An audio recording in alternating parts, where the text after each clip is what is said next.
கேட்கறதுக்கே நாதியற்ற இந்த மக்கள் ஒரு போராட்டம் நடத்திட்டு உங்களுக்கு ஒரு பிறந்தநாள் விழா ஒரு கேடா? எந்த விளிம்புநிலை மக்களுக்காக, எந்த தலித் மக்களுக்காக நான் அரசியலுக்கு வந்தேன் என்று திருமாவளவன் சொல்கிறாரோ, தங்களுடைய கோரிக்கை முன்வைத்து ஒரு போராட்டம் நடத்துறாங்க. அதுக்கு ஏன் குரல் கொடுக்கல? உங்களுக்குலாம் கொஞ்சம் கூட வெக்கமே இல்லையா? உங்களுடைய சிந்தனைக்கு உங்க அறிவு எங்க போச்சு? ஒரு வேங்கல் பிரச்சனையா இருந்தாலும் சரி, மேல்பாதி பிரச்சனையா இருந்தாலும் சரி, தூத்துக்குடியில் ஏதாவது சாதி வன்கொடுமைகள் அல்லது தமிழ்நாடு முழுக்க சாதி ஆணவ கொலைகள் எது நடந்தாலும் ஏன் அது அவர் மட்டும் போகணும்? அவர் மட்டும் ஏன் போகல? அவர் ஏன் அதுக்கு உண்டான குரல் கொடுக்கல அப்படின்னு கேட்குற நீங்களாம் என்ன புரிஞ்சுட்டு இருக்கீங்கன்றதான் என்னோட கேள்வி.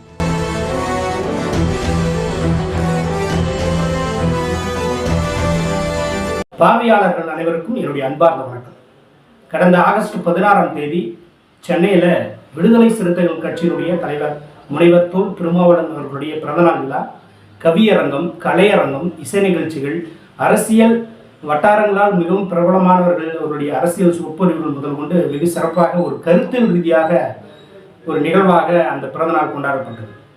இதை பொறுக்க முடியாத என்னடா இவங்க ஒரு பிறந்தநாள் விழா சாதாரணமாக ஒரு கேக் வெட்டி ஒரு ஆடல் பாடல் நிகழ்ச்சியோட ஒரு சந்தோஷமாக மகிழ்ச்சியாக ஒரு பிறந்தநாளை கொண்டாடுறது, ஒரு கருத்து ரீதியாக ஒரு பிறந்தநாளை கொண்டாடுறாங்க. கவியரங்கம் நடத்துகிறாங்க, கலையரங்கம் நடத்துகிறாங்க, அரசியல் விமர்சகர்கள்லாம் அவங்களுக்கு உண்டான அரசியல் சொற்பொழிவுகள் ஆட்டுறாங்க. அப்புறம் ஒரு முன்னாள் காவல்துறை அதிகாரி அவங்க ஒரு கருத்துக்களை பதிவு செஞ்சு ஒரு பிறந்தநாளாக வெகு சிறப்பாக எல்லாராலும் பாராட்டக்கூடிய ஒரு பிறந்தநாளை கொண்டாடுறாங்க அப்படின்னு ஒரு வயிற்றுச்சல ஒரு தற்கொலை தன்னுடைய யூடியூப் பக்கத்தில் அதற்கு எதிராக விமர்சன கருத்தை பதிவு செஞ்சுருக்கான். ஸோ அது யாருன்னு பார்க்கும்போது, அதாவது நாம் தமிழர் கட்சியினுடைய கொள்கை பரப்பு செயலாளர் என்று சொல்லக்கூடிய சாட்டை துரைமுருகன் தன்னுடைய யூடியூப் பக்கத்தில் இந்த பிறந்தநாள் விழாவை பற்றி ஒரு எதிரான கருத்தை முன்வச்சிருக்கு. என்ன அப்படி சொல்லியிருக்காரு அப்படின்னா, அதாவது துப்புரவு பணியாளர்கள் ஆகஸ்ட் 1ஆம் தேதி முதல் 14 நாட்கள் துப்புரவு பணியாளர்கள் சென்னையில் தங்களுடைய வேலை தனியார் மயமாக்கப்பட்டதை எதிர்த்தும், அதையோட தன்னுடைய ஊதியம் குறைக்கப்பட்டதாக எதிர்த்தும் தங்களுடைய வேலைகள் நிரந்தரமாக ஒரு அரசு பணியாக மாற்ற வேண்டும் அப்படின்னு ஒரு கோரிக்கையை முன் வச்சு போராட்டம் நடத்துகிறாங்க. அப்படி இருக்கக்கூடிய அந்த போராட்டத்தில் அதாவது என்ன சொல்கிறாருன்னா, இந்த மக்கள் இந்த பாதிக்கப்பட்ட ஒரு ஒடுக்கப்பட்ட விளிம்புநிலை ஒரு துப்புரவு பணியாளர் என்று சொல்லக்கூடிய கேட்கறதுக்கே நாதியற்ற இந்த மக்கள் ஒரு போராட்டம் நடத்திட்டு இருக்காங்க. ஆனால் அந்த போராட்டத்தை கண்டுகொள்ளாமல் அதற்கு எந்த ஒரு குரலும் கொடுக்காம பிறந்தநாள் விழா கொண்டாடுறாரு. உங்களுக்கு ஒரு பிறந்தநாள் விழா ஒரு கேடா?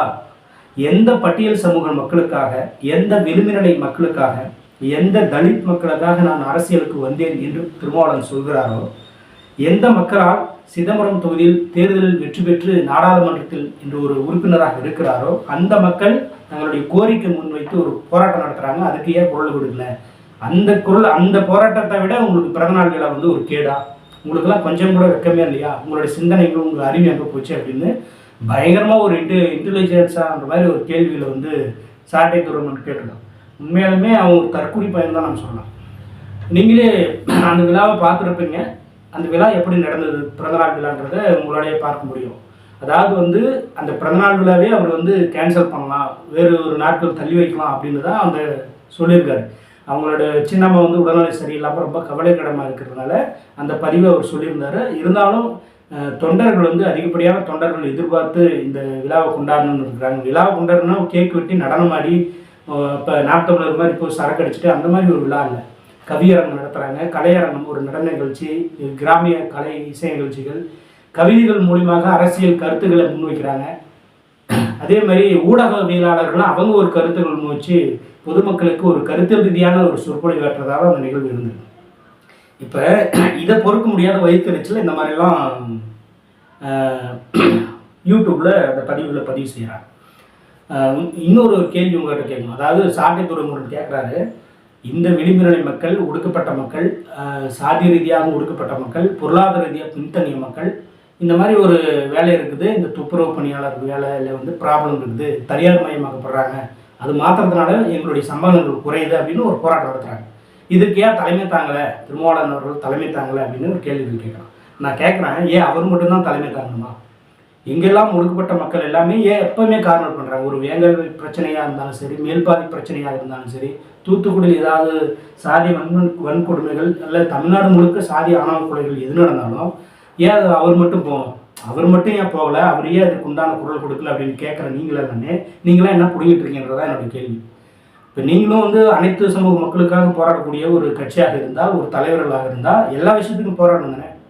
நீங்கள் அந்த இடத்துல போராடி இருக்கலாம். சரி அவர் வரல, சரி அவர் பிறந்தநாள் விழா கொண்டாடுறாரு, சரி மக்கள் மேலே அவருக்கு நம்பிக்கை, மக்கள் மேலே அவங்களுக்கு ஒரு அக்கறை இல்லை, தன்னுடைய சுயப்பெருமைக்காக தான் பண்ணுறாங்கன்னா நீங்கள் போய் பண்ணியிருக்கலாமே, நீங்கள் இப்போ அந்த களத்தில் நின்றுக்கலாமே, நீங்கள் அதற்காக குரல் கொடுத்துருக்கலாமே, 15 நாட்களாக நீங்களும் உண்ணாவிரதம் செஞ்சுருக்கலாமே.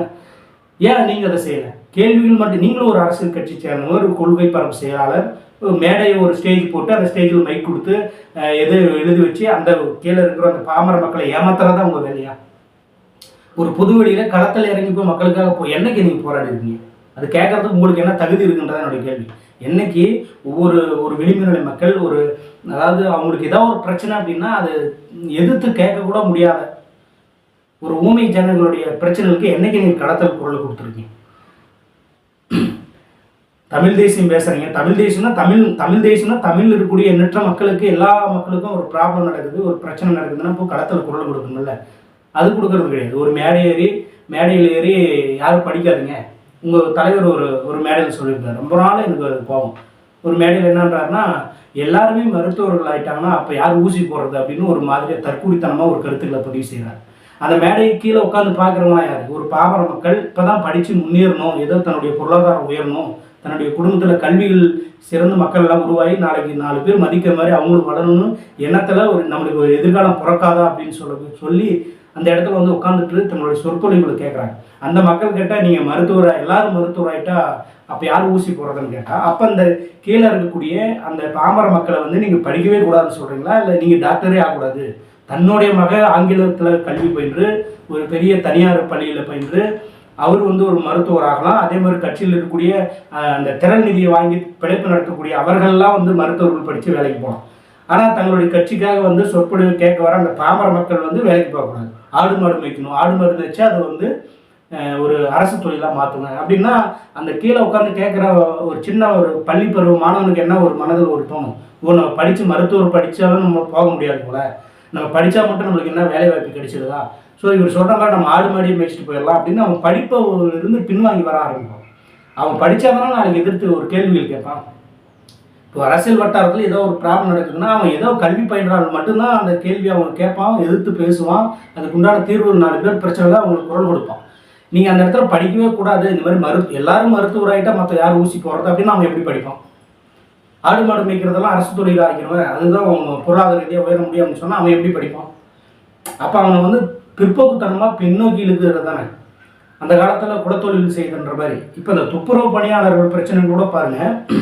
இப்போ அந்த குப்பையாளர்களுடைய நிலைமையை பார்க்கணும். அவங்களுக்கு சில இடத்துல குப்பையாளர்களை பார்த்தா ஒரு வீட்டில் தண்ணி கொடுத்து அவங்களுக்கு தரமாட்டாங்க. அதில் தான் அவங்களுக்கு வந்து உடல் ரீதியாக அந்த எத்தனையோ கிருமிகள் அட்டாக் பண்ணுற ஒரு சூழல் இருக்குது. ஸோ அவங்க அதையும் தாண்டி அந்த தூய்மை பணியாளர்கள் வந்து அந்த பணியை செஞ்சுட்டு இருக்காங்க. ஆண்டாண்டு காலமாக அது பணி நிரந்தரம் செஞ்சோம்னா இப்போ அடுத்தடுத்து அரசு பணியாக ஆயிடுச்சுன்னா அந்த தொழில்ன்றது நிரந்தரமாயிடும் இல்லையா? உண்மையாகவே அதுக்கு நிரந்தரம்ன்றது ஒரு தீர்வு இல்லை. அதுதான் வந்து தெளிவாக சொல்லியிருந்தார் அம்பேத்கரின் பார்வையில் பார்க்கும்போது. இப்போ ஒரு மனிதனுடைய மலத்தை இன்னொரு மனிதன் தான் வேணுமா? இப்போ நாம் வந்து இன்னொருத்தனுடைய மலத்தாலும் நம்மளுக்கு எவ்வளோ ஒரு அருவருப்பாக இருக்குது. அதே மாதிரி தான் எல்லா மக்களுக்கும் இருக்கும். அப்போ இது வந்து ஒரு தொழில், வல்லரசு ஆகக்கூடிய இந்திய நாடான்றது ஒரு தொழில்நுட்பத்தை கண்டுபிடிச்சி அதற்காக குப்பை அள்ளுவதற்காகவோ அல்லது மலம் அள்ளுவதற்காகவோ ஒரு தொழில்நுட்பத்தை பயன்படுத்தி ஒரு மனிதனுக்கு வந்து அந்த வேலையை கொடுக்காத ஒரு டெக்னாலஜியை பயன்படுத்தி பண்ணலாம். அந்த முயற்சிகளை யாரும் எடுக்கிறதுக்கு முடியல. இப்போ பணி நிரந்தரம் பண்ணோம்னா அடுத்து அவருடைய தலைவர்கள் அப்படியே வந்துட்டே இருக்கும். இப்போ அவங்க மேல் இருக்கக்கூடிய அந்த மதிப்பு மரியாதைன்றது அது ஒரு இழிவான பார்வையாக தான் இருக்கும். அது ஒரு குலத்தொழில மீண்டும் ஊக்குவிக்கக்கூடிய ஒரு செயலாக இருக்கும் அப்படின்றது அந்த ஒரு கருத்தை முன் வச்சார். அது தெரியாத நீங்கள் அரசியல் பேசிட்டு அவங்க என்ன, அவங்க படிக்காதவங்க, அவங்க படிப்பறிவு இல்லாதவங்க, அவங்க பொருளாதார பிரச்சனை, ஒரு 10,000 ரூபா 15,000 ரூபா வருதுன்னா எனக்கு குடும்பம் சொல்லுங்க, அதனால் அவங்க அப்படி சொல்லுவாங்க. இன்றைக்கி இருக்கிற சூழல் அது சரியாக இருக்கலாம். ஆனால் எதிர்காலத்தில் அது நிரந்தரம் பண்ணும்போது என்னென்ன பிரச்சனைகள் வரும், திரும்ப அந்த ஒரு மக்களை வந்து இப்போ தான் முன்னேறி வரக்கூடிய மக்களை திரும்ப பின்தங்கி அதே குலத்தொழிலை பயன்படுத்துகிற மாதிரி, அதே அந்த இழிவு சொல்லுக்கு ஆளாகிற மாதிரியும் அவங்கள பின்தொடர்ந்து அதாவது பின்னாடியே கூட்டிகிட்டு போகிற ஒரு நிகழ்வாக அதை பார்க்க முடியும். அது தெரியாமல் அந்த முழு காலனியும் பார்த்தாலும் தெரியும். அது தெரியாமல் இந்த மாதிரி தவறாக ஏதோ போன போக்கில் இவங்களுடைய ஃபேமஸாக ஒரு கருத்தை, ஒரு சர்ச்சையான கருத்தை பேசிட்டு போயிட்டே இருக்கிறது. ஸோ அதனால் அதை கருத்தில் கொண்டோம். இந்த நிகழ்வில் பார்த்தவங்க யாராவது இருந்தீங்கன்னா உங்களுக்கு இந்த நிகழ்வில் இந்த கருத்தில் ஏதாவது உடன்பாடு இருக்கா, இல்லை விமர்சனம் இருக்கான்றத உங்களுடைய கருத்துக்களை பதிவு செய்யுங்க. மீண்டும் ஒரு நிகழ்வில் சந்திக்கலாம். நன்றி, வணக்கம்.